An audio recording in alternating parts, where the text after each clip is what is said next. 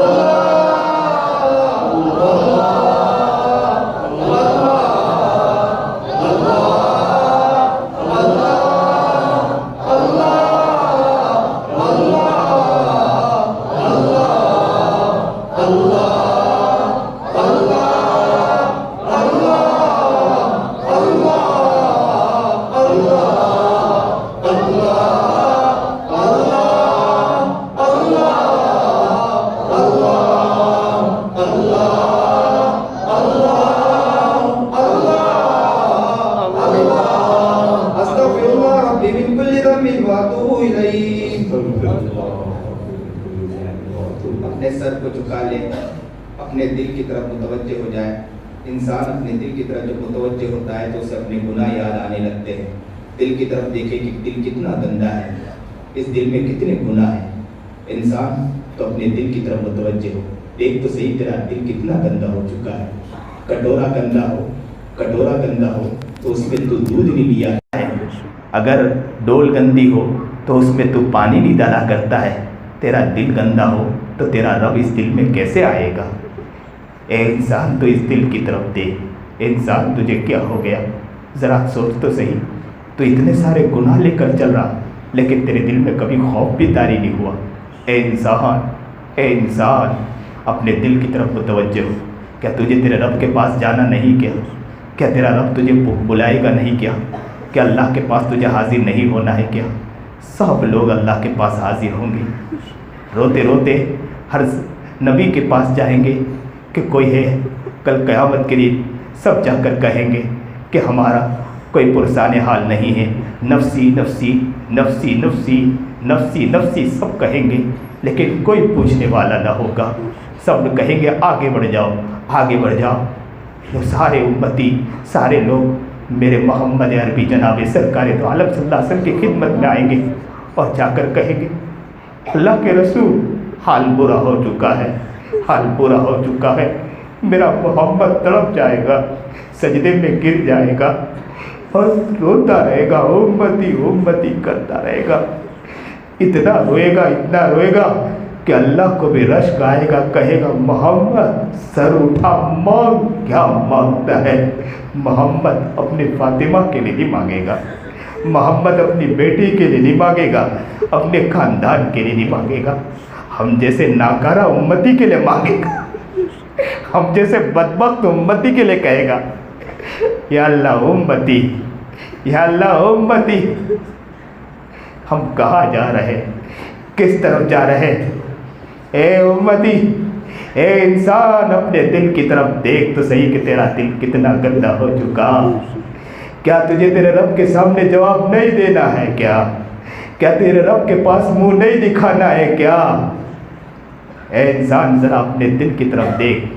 इंसान आईने में चेहरा देखता है तो उसे अपना चेहरा नज़र आता है कि चेहरे पे क्या गंदगी लगी है। इंसान सही माने में अपने दिल की तरफ देखता है तो उसे अपने दिल में सारी गंदगी नज़र आएगी। अल्लाह को अपना बना लो, अल्लाह को दिल में बसा लो। अल्लाह को अपना बना लो, अल्लाह को दिल में बसा लो।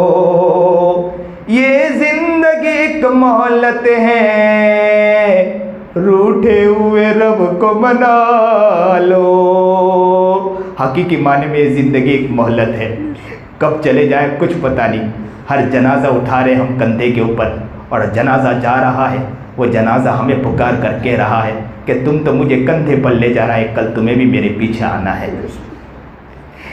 ये जिंदगी एक मोहलत है, रूठे हुए रब को मना लो, अल्लाह को अपना बना लो, अल्लाह को दिल में बसा लो। अब सब रिश्तों को छोड़ो, अल्लाह से रिश्ता जोड़ो। अब सब रिश्तों को छोड़ो, अल्लाह से रिश्ता जोड़ो। हर गैर से हट कट के अल्लाह से लव लगा लो। हर गैर से हट कट के अल्लाह से लव लगा लो। ये जिंदगी एक मोहलत है, रूठे हुए रब को मना लो। अल्लाह को अपना बना लो, अल्लाह को दिल में बसा लो।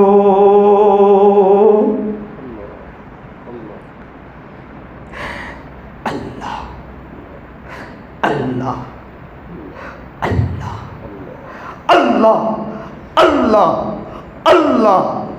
अपने हाथों को उठा ले, अपने रब को मना ले। आज अपना दिल का गम अल्लाह के सामने पेश कर दे। अल्लाह से कह दे कि गुनहगार बंदा आ चुका है, अब तू ही माफ करने वाला, कोई माफ करने वाला नहीं। अपने हाथों को उठाए, रब को जो हमसे नाराज हो चुका है उस रब को आज मनाएंगे इंशाअल्लाह, टूट के मनाएंगे। अल्लाह से कह देंगे गुनहगार बंदा अब तुझसे माफी मांगने आ गया है। सुबहान रब्बियल अलील आलल वहाब, अल्हम्दुलिल्लाहि रब्बिल आलमीन, अल्लाहुम्मा सल्ली अला सय्यिदिना मुहम्मद व अला आलि सय्यिदिना मुहम्मद व बारिक वसल्लिम। ला इलाहा इल्ला अंत सुब्हानका इन्नी कुन्तु मिनज़ ज़ालिमीन। अल्लाहुम्मा इन्नका मलीकुम मुक़्तदिरुम मा तशाअ मिन अम्रि यकून। अल्लाहुम्मा रब्बना ज़लमना अनफुसना व इल्लम तग़फिर लना व तरहमना लनकूनन्ना मिनल ख़ासिरीन। अल्लाहुम्मा रब्बिरहमहुमा कमा रब्बयानी सगीरा। अल्लाहुम्मा रब्बिरहमहुमा कमा रब्बयानी सगीरा। प्यारे अल्लाह, हम बड़े गुनहगार हैं, बड़े खतावार हैं। अल्लाह इस मजमे की तरफ एक नज़र डाल दे मौला, एक नज़र डाल दे मौला। सब गुनहगार एक साथ आए बैठे मौला। नई आंखें बची है मौला, नई जबान बची है मौला, न कान बचे हैं मौला, न मौला।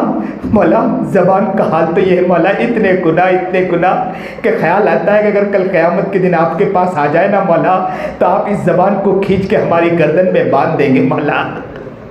मौला ये आंखों का हाल तो ये मौला कि आप शीशा पिघला कर इनके इन आंखों में डालेंगे मौला। इतने गुनाह मौला हमने किए मौला। मौला अल्लाह कान का हाल भी बहुत बुरा मौला, जहाँ कोई दो आदमी बुराई करता हो मौला, हम भी वहाँ जाके खड़े हो जाते हैं मौला। मज़ा आता है मौला, मज़ा आता है मौला। जहाँ दीन की बातें होती मौला, वहाँ सुनने का हमें शौक़ नहीं होता मौला, वहाँ खड़े होने का दिल नहीं होता मौला। गुनाह के अड्डे सजाने का दिल होता है मौला। किसी की इज्जत के तार तार करना हो तो या अल्लाह हमें कह दो, हमें मजा आता है मौला। किसी की इज्जत के साथ खेलना हो तो मौला हमें कह दो, हमें मजा आता है मौला। कुरान का अगर कुरान की मजलिस हो तो हमें न कहे मौला, हमें दिल भी नहीं लगता मौला। मौला ये हाल हो गया हमारा मौला, न नमाज से दिल लग रहा है मौला, न कोई दीनी मजलिस में बैठने का दिल लगता है मौला। अल्लाह क्या हो गया हमें मौला, क्या हो गया मौला, क्या आप हमसे नाराज है क्या मौला? अल्लाह अल्लाह अल्लाह अल्लाह, हम आपके पास आना चाहते हैं, शैतान धक्के मार कर फेंक देता है मौला। फिर आते हैं मौला, शैतान फुटबॉल की तरह उठा के फेंक देता है मौला। फिर आते हैं मौला, शैतान फिर फुटबॉल की तरह उठा के फेंक देता है मौला। बहुत कोशिश करते हैं मौला, बहुत कोशिश करते हैं मौला, लेकिन क्या करे मौला, क्या करे मौला। मौला शैतान हमें करीब नहीं आने देता है मौला। अल्लाह एक नजर डाल दे मौला, तेरी एक निगाह की बात है, हमारी जिंदगी का सवाल है। लुट गए पिट गए, शैतान ने हमें लूट लिया है मौला, कहीं का नहीं छोड़ा मौला। अल्लाह अब हमें माफ कर दे मौला, माफ कर दे मौला। अल्लाह कोई नहीं है हमारा मौला, हमें कोई देखने वाला नहीं है मौला, कोई नहीं है जो हमारी तरफ तवज्जो करे मौला। मौला माँ हाथ रखा करती है अपने बच्चे के सर पर कि मेरा लाल है, मेरे दिल का टुकड़ा है मौला, और आपने उसी माँ से तशबीह देकर कहा कि मैं 70 माँ से ज्यादा रहम खाने वाला हूँ। मेरी माँ मेरे सर पर हाथ रखती है मौला, तो मेरे रब पर यकीन है कि वो अपने बंदे पर जरूर हाथ रख देगा, अपने बंदे पर जरूर हाथ रख देगा। ये सारा मजमा एक साथ रात रो रो कर आपसे माफी मांग रहा। अल्लाह एक नजर इस मजमे की तरफ देख ले मौला, इनके रोने को देख ले मौला, इनके तड़पने को देख ले मौला। अल्लाह कोई नहीं है मौला, एक बच्चा, छोटा बच्चा, नन्ना मुन्ना बच्चा मौला, आंखों से दिखता नहीं, जबान से बोल नहीं पाता, काला कलोटा बच्चा हो मौला।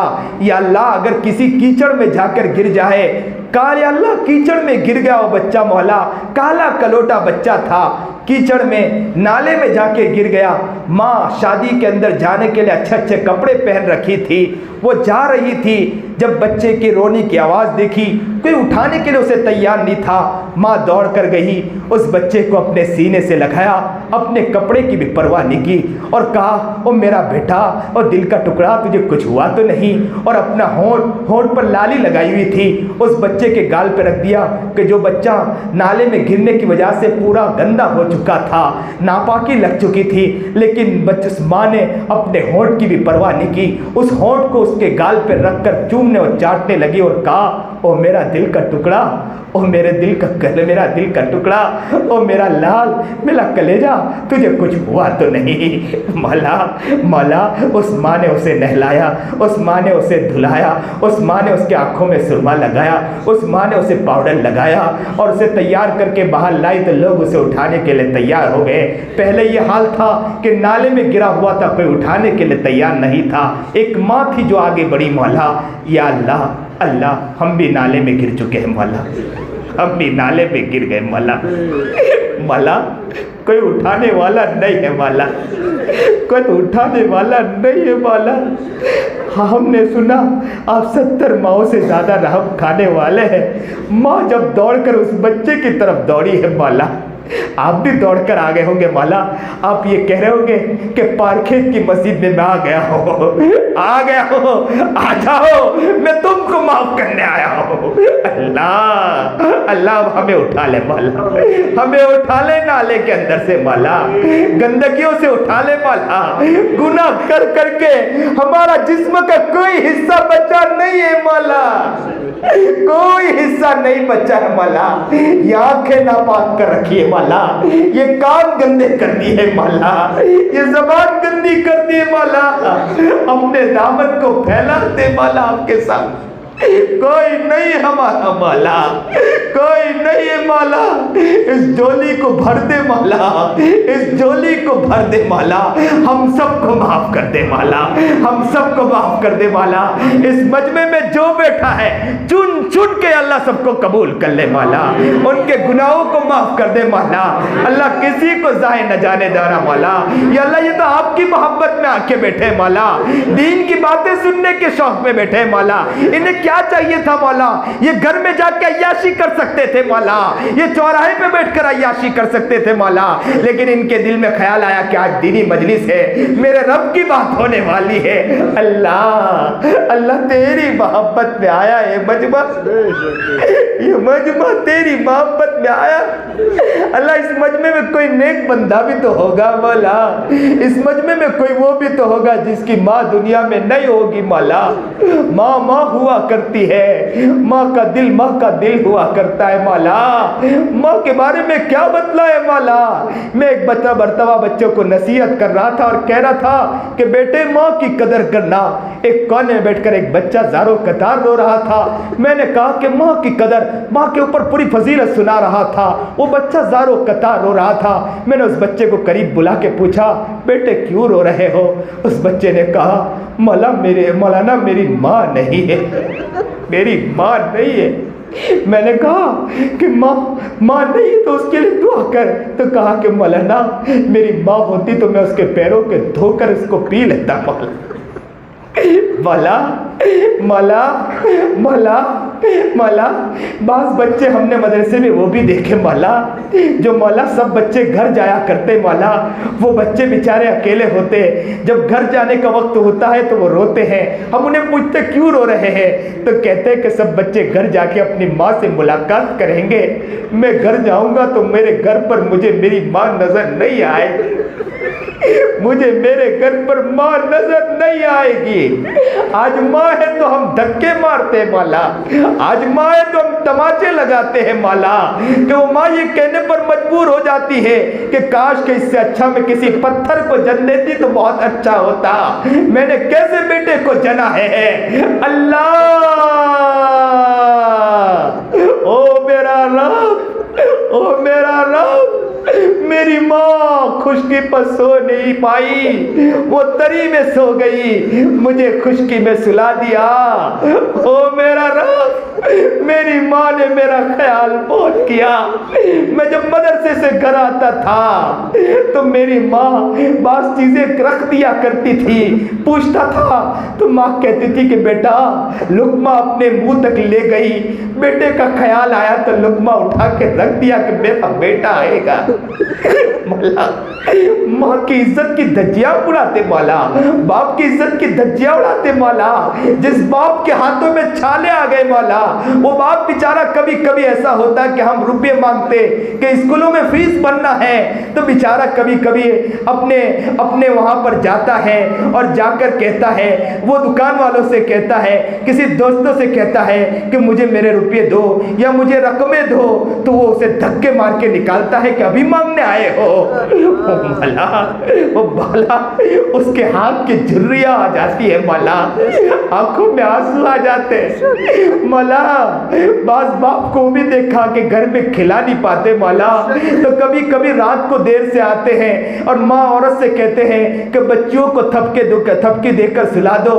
बच्चों को थपकी देकर सुला देते हैं। बाप चुपके से घर में दाखिल होता है और सुबह जल्दी उठ के जाने लगता है और बच्चे को देखकर कहता है, चूमने लगता है उसकी पेशानी को और कहता है, बेटे सोए रहना, कहीं मैं जब भी आता हूँ मुझे डर लगता है कि मैं एक लुकमा तेरे लिए नहीं ला पाता हूँ, एक लुत्फा नहीं ला पाता हूँ। मैं तेरा कैसा मनहूस बाप हूँ मौला।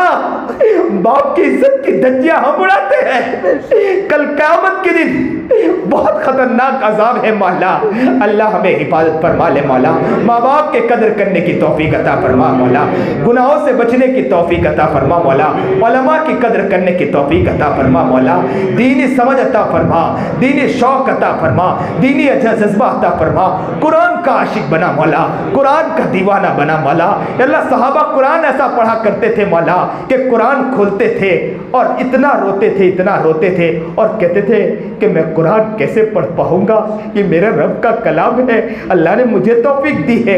और एक चीख मारते थे, बेहोश होके गिर जाया करते थे, फिर बेहोश आता था, फिर कुरान खोलते थे, फिर चीख लगा के गिर जाया करते थे मौला। अल्लाह वो कुरान पढ़ने का कहाँ शौक अभी हमें मिला है मौला। कुरान खुलता नहीं है मौला, न कुरान पढ़ने का शौक है मौला। अल्लाह, अल्लाह अभी जो बात कही है मौला, मेरी बात की लाज रख लेना मौला। अल्लाह इस इलाके वालों के दिल में ख्याल डाल दे मौला कि एक एक शख्स नियत कर ले कि हम कुरान करीम को सीखेंगे इंशाअल्लाह, उसकी मजलिसें लगाएंगे। अल्लाह इन्हें ऐसा बना दे मौला, बना दे मौला। कुरान का आशिक बना, कुरान का दीवाना बना, कुरान का मस्ताना बना, कुरान के लिए तड़पने वाला बना, कुरान के मचले में चलने वाला बना। कल क़यामत के दिन आपको वही दे दे कि कुरान के आशिक आए हैं, मैं इन्हें फौरन जन्नत की तरफ भेजता हूँ। अल्लाह आप इन्हें बना दे मौला, बना दे मौला, बना दे मौला। अल्लाह एक एक को चुन ले मौला कुरान के लिए मौला। नमाज का दीवाना बना दे मौला, नमाज का आशिक बना दे मौला।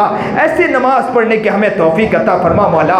हम या अल्लाह खड़े हो तो आपके सामने ऐसा लगे कि आपके सामने हमने कयाम कर लिया और मजा आ जाए मौला। रुकू करे तो आपके सामने झुक गए ऐसा लगे मौला, और सजदा करे तो ऐसा लगे कि आपके कदमों में गिर गए मौला। ऐसे नमाज की लज्जत अता फरमा दे मौला। अल्लाह, अल्लाह हम सबको नेक बना मौला। सारे गुनाहों को माफ़ फरमा, जो परेशान हाल उनकी परेशानियों को दूर फरमा, जो मुसीबत ज़दा अल्लाह उनकी मुसीबतों को दूर फरमा, जो बीमार है शिफाए कामिला अजीला मुस्तकिरा अता फरमा। या अल्लाह कोई कर्ज में मुब्तला होगा, खजाने गैब से उनके कर्ज को पूरा कर दे मौला। बहुत लोग ऐसे कर्ज में मुब्तला मौला, बेचारा किसी को मुंह नहीं दिखा पाता है मौला। घर से निकलता है तो सामने कर्ज खा आ जाता होगा मौला। वो बेचारा चाहता होगा कि मैं कर्ज दूं, लेकिन कर्ज नहीं दे पाता होगा मौला। कभी तकिए के नीचे रखकर सारों कतार रोता होगा, कभी बीवी से कहता होगा क्या करूं कि मेरे साथ ऐसा हो रहा है कि मैं कर्ज नहीं दे पा रहा हूं। अल्लाह आप कर्ज अदा करना चाहे तो दुनिया की कोई ताकत आपको रोक नहीं सकती मौला। अल्लाह जिसका भी कर्ज है अल्लाह अल्लाह आप पूरा कर सकते हैं मौला, आप पूरा करवा दीजिए मौला। अल्लाह आप पूरा करवा दीजिए मौला। अल्लाह अल्लाह जो परेशान हाल उनकी परेशानियों को दूर फरमा, मुसीबत ज़्यादा मुसीबतों को दूर फरमा। या अल्लाह कोई रिस्क के एतबार से परेशान उनकी परेशानियों को दूर फरमा, कोई मकान के एतबार से परेशान मौला, वो चाहता होगा कि मेरा मकान बन जाए मौला, या मकान मेरा खुद का हो जाए मौला। ज़ाती मकान हुआ करता है मौला, जो भी ज़ाती मकान के एतबार से मौला इस नेमत से बेचारा दूर है मौला। अल्लाह अल्लाह उनको ज़ाती मकान करवा दीजिए मौला, खुद का मकान बनवा दीजिए मौला। जिस घर में आज दावत थी मौला उसके बारे में भी सुना कि वो बेचारे अपना घर बनाना चाहते हैं मौला। अल्लाह उनके घर को आफियत के साथ बनवा दीजिए मौला। आप बनाना चाहे तो आपके लिए कोई मुश्किल नहीं है मौला, आप हर सबील पैदा कर सकते हैं मौला। मौला मैं मेरी माँ से मांगता हूँ तो मेरी माँ सुन लिया करती है मौला, मैं मेरे रब से मांग रहा हूँ किसी और से नहीं मांग रहा हूँ मौला, आप ज़रूर सुन रहे हैं मौला। अल्लाह जो भी परेशान हाल है, जो भी मकान के एतबार से परेशान, उनके आफियत के साथ मकान करवा दीजिए मौला, उनके परेशानियों को दूर कर दीजिए मौला। या अल्लाह अल्लाह रिस्क के एतबार से इस लॉकडाउन में ऐसा वाक़या भी सुना मौला कि एक औरत मौला वो बेचारी अपने बच्चे को गोद में लेकर या अल्लाह बैठी थी मौला, और उसके दूध सीने में दूध नहीं आ रहा था, बच्चा रो रहा था कि मुझे दूध पिलाए माँ, लेकिन माँ के छाती में दूध नहीं आ रहा था। माँ बेचारी तड़प गई कि बच्चे को कैसे दूध पिलाऊं, लॉकडाउन था, इधर कभी देखे उधर देखे कि कोई आ जाए मुझे कुछ ना कुछ दे दे ताकि दूध में इसको या कुछ पिला सकूं, लेकिन बच्चा रो रहा था, इतना चीखने लगा। माँ बेचारी बेकरार हो गई, अपनी ज़बान को निकाला, बच्चे की तरफ बढ़ाया और उस बच्चे से कहा बेटे मेरे पास देने के लिए कुछ नहीं है, इस ज़बान को चाट ले। अल्लाह अल्लाह अल्लाह अल्लाह जो भी रिस्क के एतबार से परेशान है अल्लाह उसके रिस्क की परेशानी को दूर फरमाने वाला मौला। जिसका घर होगा वही जानता है कि कितने हालात में होता है मौला। हम तो ऐश और आराम में पड़े रहते हैं मौला, अच्छे खाना खा के खुश हो जाते हैं मौला। जिसका बेचारे का रिस्क के एतबार से परेशान, अल्लाह उनकी परेशानी को दूर फरमा दीजिए मौला। जिन लोगों ने इस प्रोग्राम को सजाया है मौला, ख़ास करके मौलाना आरिफ साहब यहाँ पर बड़ी मेहनत कर रहे हैं, कुछ नौजवान हैं जो इनका खूब साथ देते हैं मौला। जो भी नौजवान हैं, जो भी यहाँ के लोग हैं, यहाँ के लोग जितने भी साथ देते हैं, अल्लाह उन सबको आगे बढ़ने की तौफीक अता फरमा, इन सबको कबूल फरमा लीजिए, इनकी मेहनतों को कबूल फरमा लीजिए। यहाँ के इमाम साहब हैं, यहाँ के जो लोग हैं मौला, इनके सबको कबूल फरमा ले। जो लोग मोहब्बत करते हैं उलमा से, अल्लाह उनकी मोहब्बत को भी कबूल फरमा ले। ख़ासकर हमारे मुफ्ती सुहेल मनूबर बेचारे बड़ी मेहनतें कर रहे हैं अकाबिरों के लिए, अल्लाह उन्हें भी कबूल फरमा ले मौला। जो अहबाब यहाँ तशरीफ़ लाए सबको कबूल फरमा लीजिए मौला। हमारे मौलाना इम्तियाज़ साहब अल्लाह अजीब नात पेश करते हैं मौला। अल्लाह नबी अलैहिस्सलाम का इन्हें सही माने में आशिक व दीवाना मस्ताना बना दे। अल्लाह नबी अलैहिस्सलाम की मोहब्बत इनके दिल में अल्लाह कूट कूट के भर दीजिए, हम सब के दिल में भर दीजिए। मांगा न मांगा मांगा से कबूल फरमा। व सल्लल्लाहु तआला अला खैर खल्क़ि मुहम्मद व आलिहि।